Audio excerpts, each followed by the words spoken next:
we didn't put them on a training course. But what we said was, these 2 Rhino Rangers will go with this team, Leslie's team. He will train the guys, skills transfer we call it.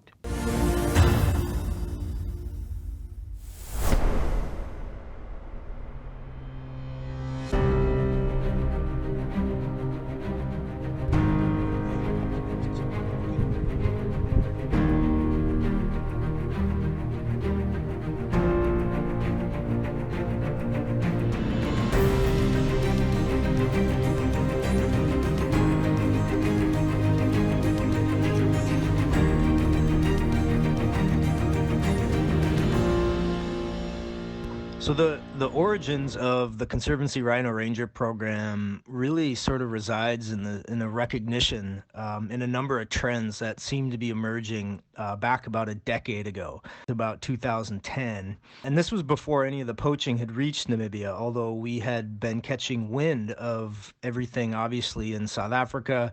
We had our first security meeting with South Africans. Up until then, rhino protection in Kunene especially was largely an NGO-driven activity led primarily by Save the Rhino Trust, which worked under a mandate from the Ministry of Environment to monitor the region's rhino. And what we knew as a Save the Rhino was that we did not have the manpower at the time to withstand this new threat of poaching, and we need to be creative in our thinking to come up with a new way of moving forward if we were going to combat the poaching crisis. How is the Rhino Rangers different from Save the Rhino Trust? Okay, me and Jeff again actually came up with the idea.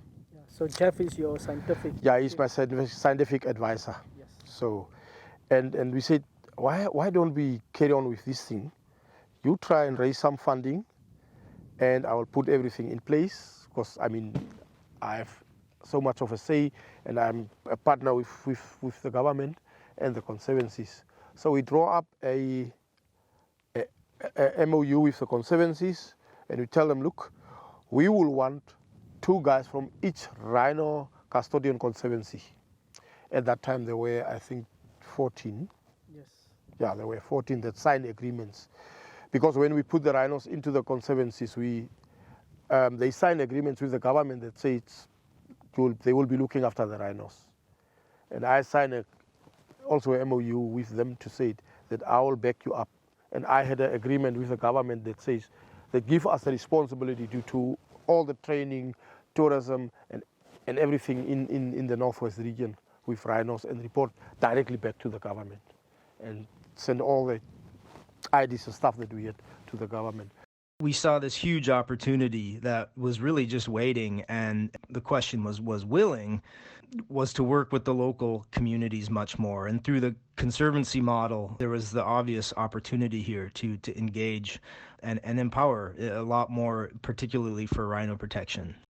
In 2011, we had our first focused security meeting, rhino security meeting in Kunene, and everybody was present. It was called and chaired by the ministry. Did a great job bringing everyone together. A lot of this was sort of under their communal rhino custodianship program, which had been running for a number of years already. And what was so fortuitous at that meeting, and which came out so loud and clear, was that the community representation, which was a number of conservancy leadership that was there in attendance, rather than standing back and asking for NGOs and the government to take the lead and to protect the government's rhinos, they stood up, literally stood up in the meeting and said, no, they want us, the NGOs and government, to rather build capacity within their own institutions to look after their rhino. And this was, to me at least, the real turning point and the light bulb moment, so to speak, that we have this great opportunity here, and we need to grab it now. So we actually started there, and we talked to the conservancies. Some conservancies there's game guards that they employed, and they said, okay, these 2 game guards can just work over to that Rhino Ranger program. And others employed some guys. They pay them a salary. We give them the field day bonuses, the rhino sighting bonuses, rations, uniforms. Our first sort of step in this process was really to review and try and learn, what is the current state of affairs. And what we learned was that, there are a lot of things that have to accompany, skills in order for an activity, a specialist activity such as rhino monitoring, to enable that to take place. Nothing too complicated, but things like equipment. The guys need to maintain good equipment, and that's to be in the field. There needs to be tents, they need to have boots, they need to have uniforms, they need to have GPSs and cameras, all this stuff. We didn't put them on a training course, but what we said was, these 2 Rhino Rangers will go with this team, Leslie's team. He will train the guys, skills transfer we call it.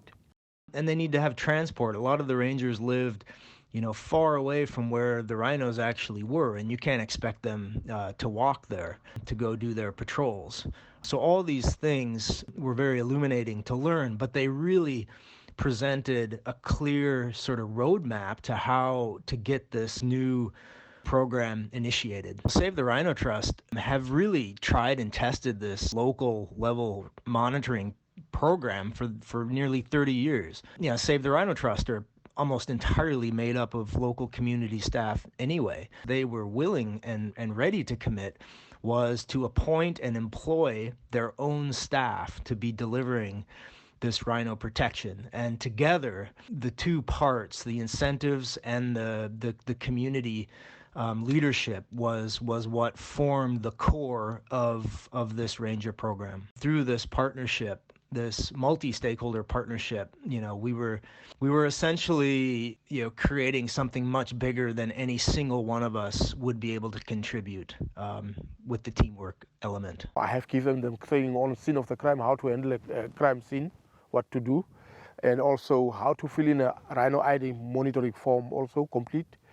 And then we give them certificates and we said, you are now fit to do this. The program really came together through the series of what we called agreement letters, clarifying the roles and the responsibilities of the different partners, the different players. What were we offering to put on the table? What were the conservancies offering? And making sure that we all established, these things that were around the shared goals of doing a better job looking after a rhino in a way that pulled in and I think harnessed, the values that the local people might have for them. I mean, our overall goals really ended up becoming then, how can we build this program that really improves the value that local people attach to saving rhinos? What's so interesting and unique about this is that it's very different, fundamentally different than so many other rhino protection programs, which, really sees poaching as the problem with the goals of essentially catching poachers and arresting poachers. And often when this is the way that you define the problem and your goals, sadly, a lot of the local people end up getting caught in the middle and rather victimized as part of the problem rather than the solution. So we really wanted to flip this on its head, and not at all to argue that we didn't need law enforcement. Law enforcement will be so much better. It'll be so much more effective and efficient and safer if they're protecting something that local people actually value, helping strengthen rhino protection in many ways, and the law enforcement that it obviously demands and requires. And that's how the Rhino Ranger program actually came up. Now it's around 60 people. Oh. But I mean, the more boots we had on the ground, the better. That's what we thought. And with having them, the sightings have actually tripled. The field day bonus have tripled. Okay, we have to pay them field day, but they work for it. It's not that they just sit there and get it. And so, but the whole thing grows, but also the whole protection grows. And with that, I mean, we have so many people on the ground, it's never enough. Yeah.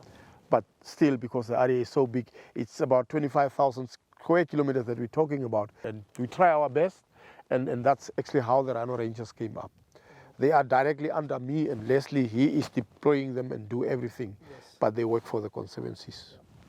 Metrics that we use to sort of evaluate whether or not we're achieving our goals. We certainly wanted to increase the number of boots on the ground, and again, not just any boots, but boots from the community. We wanted to increase income to the community because we know that that's important. Rhino protection is not cheap; it's expensive. We need to make sure that we have resources, and then also we wanted to see if these resources would be actually reinvested in rhino protection.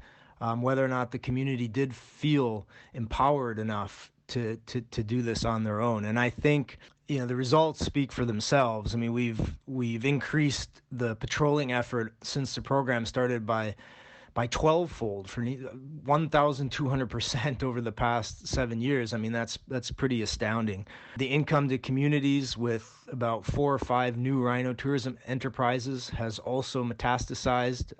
I think prior to COVID anyway, close to 3.5 million Namibian dollars was generated straight into Conservancy bank accounts from rhino tourism alone. And what's most interesting is that if you follow that increase in income, you see almost the similar trend in the number of Conservancy rangers that are appointed and employed. So indeed, the Conservancies not only earned more income from rhino, but they clearly reinvested that as a valued asset back into its protection, which I think is so important and so amazing to see that level of voluntary investment. And I don't know specifically, but I suspect that it's a pretty unique occurrence across Africa. With ultimate safaris at Uri-Khob, they hold the conservancy in the hand, and that's one of the conservancies that was, I would say, the poorest. They had nothing. They were only trophy hunting dependent. And now, Ultimate Safaris has taken over all the rangers that's there. They supply them with everything. Plus, through Ultimate Safaris, tourists also buy uniforms and stuff for all the other guys, all the other rangers in other areas, not just Uri-Khob. So that is the Back for Conservation? Back for Conservation, sponsored. And I mean, we had already had a lot of them that we give out to the guys, which is really a great help to the conservancies. But also, like now, Ultimate Safaris have provided a vehicle that's doing the patrolling there in the area, and I don't have to send a vehicle there. I go there by myself every now and then just to check on the guys, just to show face, and there's always good control over there. So tourism is very important for Namibia, whether it comes to conservation, to community, wildlife. We also need to relook at our sustainable financing. And I think COVID and the tourism collapse speaks to this. We did place a lot of our hope in the fact that tourism was going to create these sustainable benefits, that we'd be going back and not only keeping the program afloat, but also growing over the years and allowing us to expand. Well, we see where that's at now. So we need to revisit this and look at some other ways to diversify the financing mechanisms that we have to support the program. And there's already been some great initiatives. The Rhino Gold Bar is one that's already stepped up in this time of COVID. But there's a lot of different ways that we might look at creating new mechanisms that would help support this program. We need to look at that.